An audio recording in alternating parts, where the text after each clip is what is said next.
The Miami Dolphins have some familiar faces that are going to be back at practice this week, including star pass rusher Bradley Chubb. We're talking about the potential fallout of that return and more here today on Locked On Dolphins.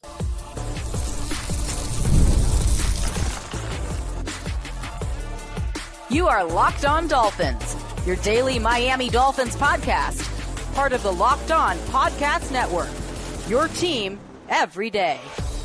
All right, Miami, welcome to another episode of Locked On Dolphins. It is your team every day here on the Locked On Network. I'm your host, Kyle Krabs, a lifelong Miami Dolphins fan, host of Locked On Dolphins, co-host of Locked On NFL Scouting, author of Touchdown Miami, and the NFL Draft lead for the 33rd team. Want to give a special shout out to our everydayers, because it is your team every day. We don't just say it, we live it here on the Locked On Network. And if you're not an everydayer, welcome to the program or welcome back. We have a busy day ahead of us here today on the show. Today's episode of Locked On Dolphins is brought to you by FanDuel. You can start this end of season stretch with a big return on FanDuel. New customers can place a $5 bet and get started with $150 in bonus bets if you win that first $5 bet. Visit FanDuel.com to get started. Bradley Chubb, Mike McDaniel announced yesterday, is having his 21-day practice window opened for the Miami Dolphins. In addition, so is Cameron Goode. These are the two edge rushers that the Dolphins lost in Week 17 and Week 18 last year. Remember, Cameron Goode had the knee injury that happened on the punt return that went back for a touchdown that was the deciding score in the Week 18 contest for the AFC East against Buffalo.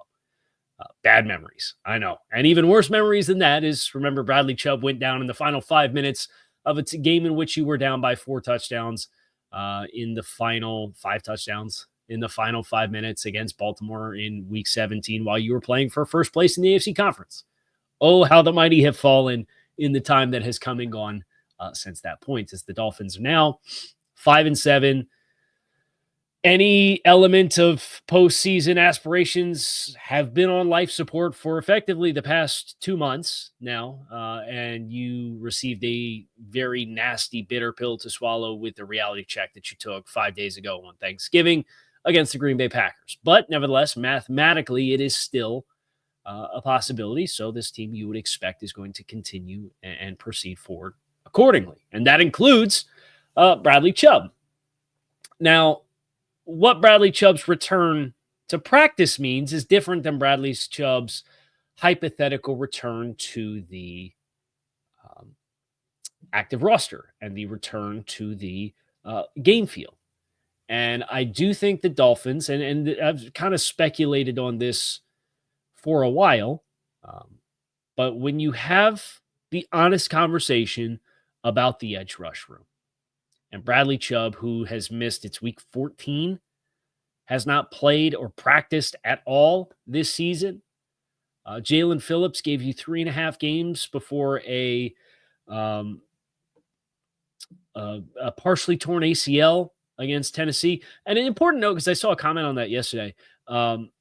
He originally suffered the injury, put the brace on, and it was just the adrenaline that wore off. Like Jalen Phillips going back into the game against Tennessee after that injury happened with the hit with Jordan Poyer with the friendly fire. There was no additional damage done when he went back on the field. But as time passed and it became apparent that there was a severe injury, that's when they pulled him back in as he tried to play through. I digress. 3.5 games. Those are your starters on the edge. And that room is probably going to need a few more reliable pieces with investments this offseason. That is probably going to come at the expense of at least one name in the pass rush room. The obvious name is, from a financial standpoint, Bradley Chubb, who has not played. Bradley Chubb has $10 million of his salary for 2025 that is guaranteed for injury, meaning he has to be able to pass a physical when the team, if they were to choose to part ways with him, you could trade him and a team could absorb his contract and it'd be no questions asked.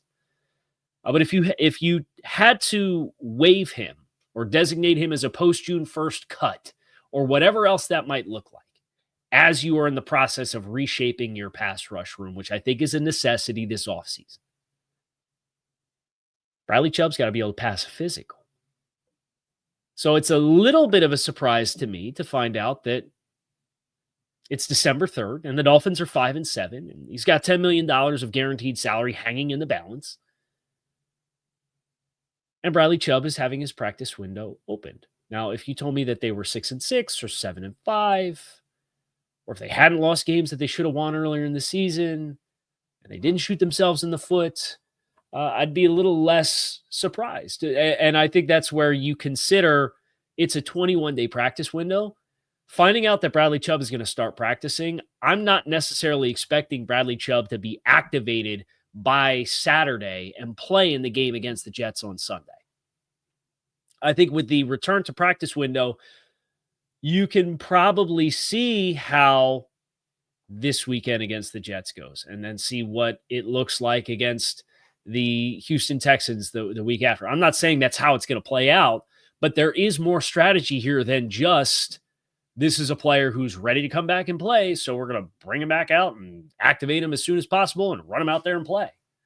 There's more dominoes to fall as a result of whatever decision you ultimately choose to make. Now, that is not the case with Cameron Goode. Now, Cameron Goode also apparently his injury happened a week earlier. Is it less severe, air quotes, of an injury? I don't know. What I know is he's been out the same amount of time this season as Bradley Chubb and got hurt a week later. I think you'd be more willing to accept any potential risk with Cameron Goode because you're not talking about 8 figures of guaranteed salary if he can't pass a physical in March. So there's a lot at play here as far as Bradley Chubb and his potential boost for the pass rush room. Is that dependent on what happens the next 2 weeks? If you win the next 2 games and you get back to 500 with 3 to play, and you have San Francisco coming to town, maybe you accept that risk for the potential reward. Maybe. I know if I had to pick the biggest issue with your defense, it would be the organic pass rush because it's Chop Robinson and nothing off the edge right now. And it's a little bit easier to kind of clog things in the middle and get Zach Sealer working through double teams, which is what you've seen more of in the last couple of weeks. More people are sending 2 to Zach or trusting whoever's the third interior guy one-on-one with whether it's Deshaun Hand or Benito Jones or at times Calais Campbell when you get later in games and Calais doesn't have the same impact that you've seen in some of the early play from him in games as he has to play deeper snap counts because you're a little thinner on the front. And then we'll put a tackle with a chip on Chop Robinson and whoever's the other guy is on the other end, we're not worried about at all. It's kind of what it feels like teams have been doing to the Dolphins in recent weeks. And credit to Chop. I mean, he's been a monster when he's gotten his solo opportunities. So that's kind of the state of affairs with the pass rush room and Chubb's potential return. And he is returning to practice this week, which is a nice step for him individually in his own individual path back to the field. But I don't think we're necessarily out of the woods yet as far as long-term versus short-term risks versus rewards, if that makes sense. Because they'll have a chance and a choice to make a decision over the next 21 days whether to bring him back on the active roster or not. And maybe now that I've said this for 8 minutes, they will activate him on Saturday and he will play against the Jets. In which, if he does, you at least now know the risk versus the reward of getting one of your best players on the roster back on the field. It's not a small deal. It's not a small deal. But it is not without a pathway to potentially burn you if and when you choose to do it. Now, we also have a transition elsewhere on the depth chart that we're going to talk about next here on this episode of Locked On Dolphins, so make sure that you stick with us. PrizePicks is the best place to get real money sports action with over 10 million members and billions of dollars in awarded winnings. PrizePicks has made daily fantasy sports accessible to all. You pick more or less on at least 2-player stat projections for a shot to win up to 100 times your cash. Run your game all season long on PrizePicks. You can now win up to 100 times your money on PrizePicks with as little as 4 correct picks. Prize Picks also offers an injury insurance policy. So if one of your players goes down and leaves in the first half and does not return, Prize Picks keeps your lineup live. Prize Picks now offers Venmo for quick and easy deposit and withdrawals into your account this sports season. You could sign up today and get $50 instantly when you play $5. You don't even need to win to receive the $50 bonus. It is guaranteed. So download the Prize Picks app, use code LOCKEDONNFL, and get $50 instantly after you play your first $5 lineup. Download the Prize Picks app, use code LOCKEDONNFL, get $50 instantly after you play your first $5 lineup. Prize Picks, run your game. Round of applause. The most obvious thing that you could do, the Dolphins have done, per Mike McDaniel in his press conference yesterday, alluding to Skyler Thompson is not expected to be the backup quarterback this week. Tyler Huntley was activated last weekend. So as the Dolphins, as things currently stand, they do carry 3 quarterbacks on the active roster: Tua Tagovailoa, Skyler Thompson, and Tyler Huntley. Mike, when asked yesterday, said Tyler Huntley is expected to be the backup to Tua Tagovailoa, which relegates Skyler Thompson to the QB3 role on the roster as we are now into the end game for the 2024 season. And this to me has less to do about Tyler Huntley and what he does and does not bring as compared to where Skyler Thompson is at the end of year 3 of his incubation time within the system. And anytime he has been afforded the opportunity to spread his wings and leave the nest, he has shown us that he is not ready to do so. Skyler, in his start against Seattle, was overmatched, overwhelmed. The pre-snap process, the ability to handle calls, working through progressions, and then obviously the cameo appearance. We had 2 snaps against the Patriots, one of which was a muffed handoff exchange that was ran back for a defensive touchdown in the fourth quarter that promptly saw the starters reinserted into the game. That's an abject disaster. And I know some of that exchange may be on Jalen Wright. When I watched the film, it certainly looked like Skyler got that thing up in there high, too high on the chest plate, and late. Was it within the theoretical strike zone of the bottom of the numbers on the front of the script on the underneath the collar to the numbers? Yes. But it was not a clean exchange. And it cost you 8 points with the touchdown, the 2-point conversion. So I didn't Tyler Huntley didn't play particularly well with his opportunities to play thus far this season either. I actually have my year-to-date season grades. And if you're not familiar, I put these up on Substack every week. I'm just getting ready to do the offensive grades from the Thursday game a little later this afternoon. But it's a plus or minus scale of +2 to -2, above or below expectation. It's pretty much the foundation of how the Pro Football Focus grades are done, but they then proceed to convert it into a 100-point scale, and they put weights on for certain roles within the position versus otherwise, and it gets too messy for me. So you know what? I'm going to spend 12 hours a week grading every player on every play because I'm sick like that, and I'm fine with that, and I hope you guys are too. I assume if you're somewhat regular to the program, you've accepted the sickness that I carry, and hopefully you've got a little bit of it too. Tyler Huntley is the second lowest graded player on a per snap basis this season for the Dolphins on offense. Played 183, he had 183 play opportunities between snaps and snaps that had a pre-snap procedural issue that at times is potentially on the quarterback. 183 opportunities.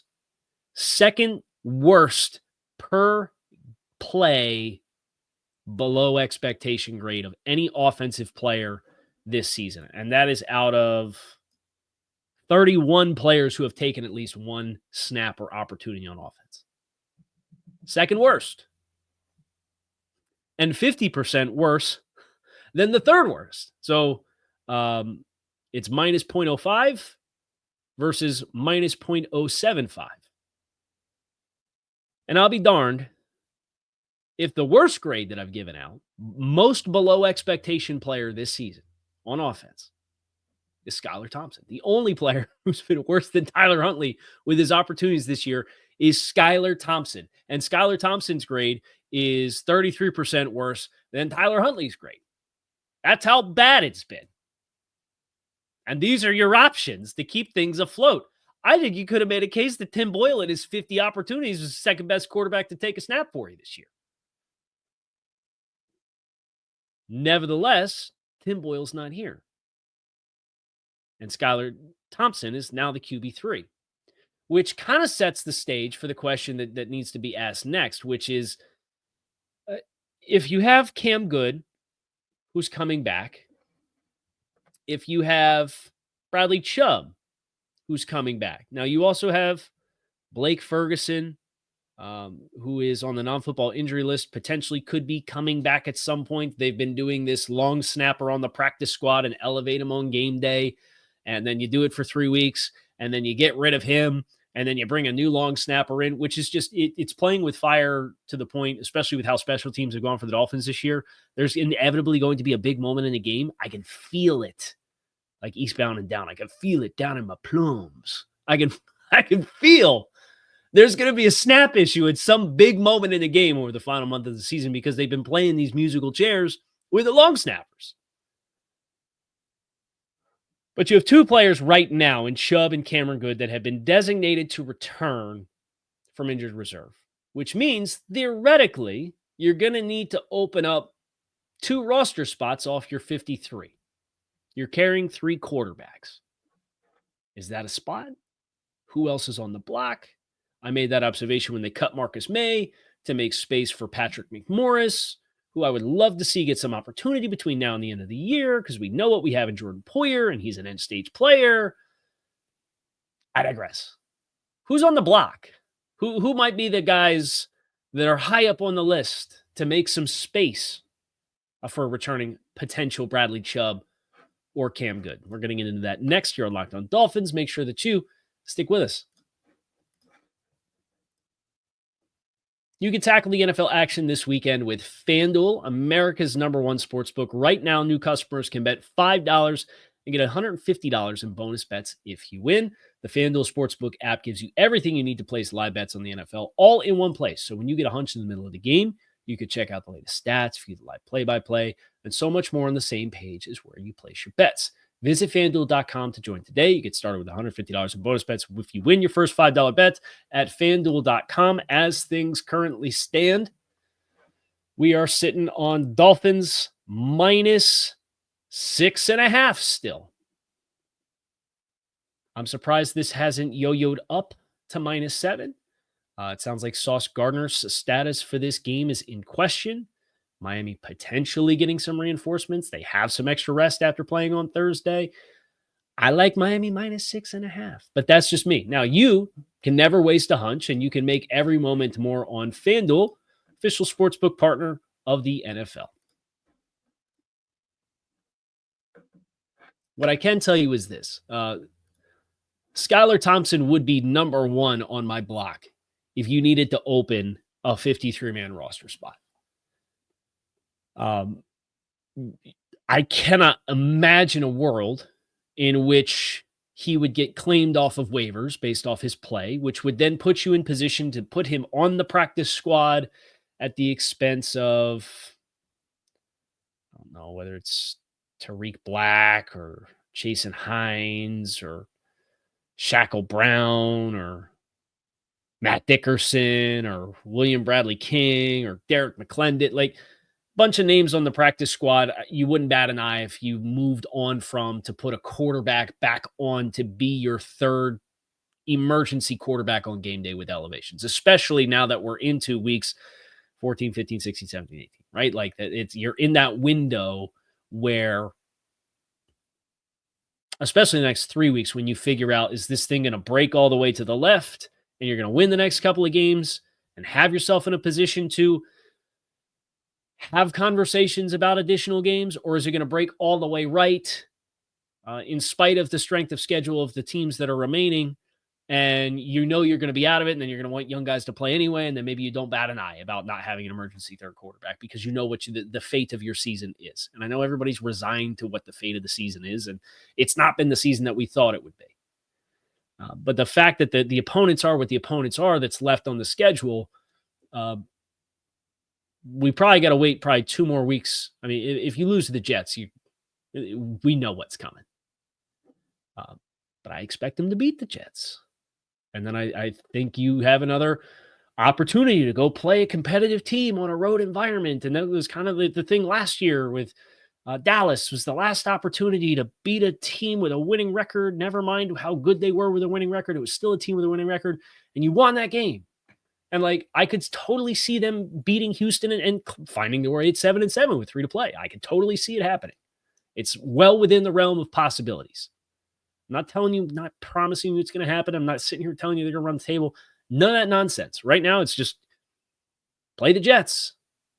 Beat the Jets. Because if you don't beat the Jets, nothing else matters. And then you could start to have those conversations. But for me, Skyler Thompson is, there's obviously not a lot of dead cap that would be involved in that. It's a rookie contract. Move on. You have the opportunity to do so. As I look at other names on the offensive side, now they're only carrying 8 active offensive linemen.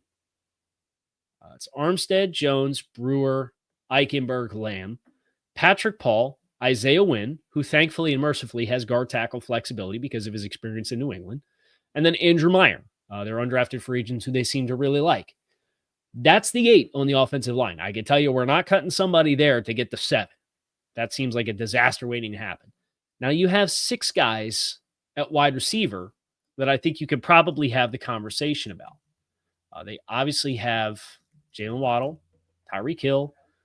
They have Malik Washington as their rookie this year who has played meaningful snaps for you. They have River Craycraft who has great chemistry with Tua Tagovailoa. And then you have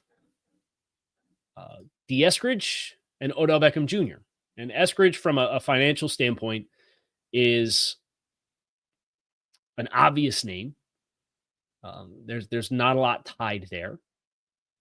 But I would look at Odell Beckham too. And I know that I predictably don't think that they would do this. But I would not lose a lot of sleep if they chose to open up the Odell. It clearly has just not worked. He's got 17 targets in 8 games. He's caught 8 passes for 54 yards. And you can have the conversation about, opportunities and where he's at in progressions and all that stuff. And I get it. Well, he's not playing high up in progressions, but he's playing 20% of your offensive snaps. He is almost exclusively playing obvious passing situation, 11 personnel opportunities. He played 14 snaps against the Packers, and you were down 14-0 to start the game. Your quarterback threw the ball how many times? I want to get it right. 46. He threw 46 pass attempts. And Odell plays 14 snaps. It just hasn't worked out. And if you told me that was a space that they looked to create an opening because they like D. Eskridge or they think D. Eskridge, maybe there's something there to work with and they want to keep him in-house, cool. Now, I don't predictably think that'll happen. But he would be on my list to create a spot with because it clearly has not worked. Defensively, it's a little harder. I think you can look at the interior defensive line. They're carrying 5, but it's Calais Campbell, Benito Jones, Zach Sealer, Deshaun Hand, and Neil Farrell. Neil Farrell is not somebody who I think should be playing defensive snaps for you, but they need, frankly, another body. They made some bets with some guys. They brought in this whole half dozen interior defensive linemen looking for some competition to sort itself out. They moved on from Tier Tart early in the preseason, who has now proceeded to play for the Chargers, and he's played about 255 snaps in 12 games for the Chargers this year. I don't know what the dynamics outside of just the X's and O's of it that may or may not have contributed to that decision, but that is at least one that raises an eyebrow. I think Teair Tart would certainly have been a better option for your roster than Neil Farrell. But so I think from a numbers perspective, you're a little limited, especially by keeping Calais Campbell on a pitch count. You probably cut yourself a little too thin if you opened up a spot with Neil Farrell. Well, guys on the edge, because Tyus Bowser's now on IR, you really only have 4 guys on the active roster on the edge, which makes me think somebody's probably going to get elevated. And Mike McDaniel a couple weeks ago said that he thought that Quentin Bell was a little bit further, or excuse me, that Cam Goode was a little further ahead than Bradley Chubb. Your 4 guys right now on the active roster, the 53 playing edge, are Chop Robinson, Emmanuel Ogbah, Quentin Bell, and Muhammad Kamara. That's it. You're certainly not waving one of those guys to put a 5th guy on the list because you need all the bodies you can get. Your stack linebackers, Jordan Brooks, Anthony Walker, Duke Riley, Tyrell Dodson, Channing Tindall. I mean, what are we holding on for Channing Tindall for? That would be a player at some point. The sunk cost is the sunk cost, right? And you're now through a number of schematic changes with Channing Tindall. He's played in 7 games this year. It's been all special teams for him. He's played 15 to 20 special team snaps a game, and that's the run that he's getting. And he was inactive for 5 of the first 7 games this season. So I wouldn't bat an eye if you opened up a spot there either. And then I would say Ethan Bonner, but I think you're going to need the space. You're going to need the corner. Maybe you get Kendall Fuller back from concussion protocol. It sounds like they're optimistic that that's going to happen. But it'd be Ramsey, Fuller, Kader Kohou's in question after the injury he suffered against Green Bay. Cam Smith is going to be week to week with a separated shoulder. Storm Duck. So now you're theoretically maybe at your top 3 healthy corners are Ramsey, Fuller, and Storm Duck. And then it's Saron Neal and Ethan Bonner. I don't think you can run in with that group and have 4 healthy corners. So realistically, you're looking at Skyler Thompson, maybe Jack Stahl, the tight end who you got off waivers from Philadelphia, who just got here. Either D. Eskridge, I'd put Odell Beckham on that list personally, and then Channing Tindall, I think are your short list names for cuts at this stage. We'll see if they need to open up any spots or not.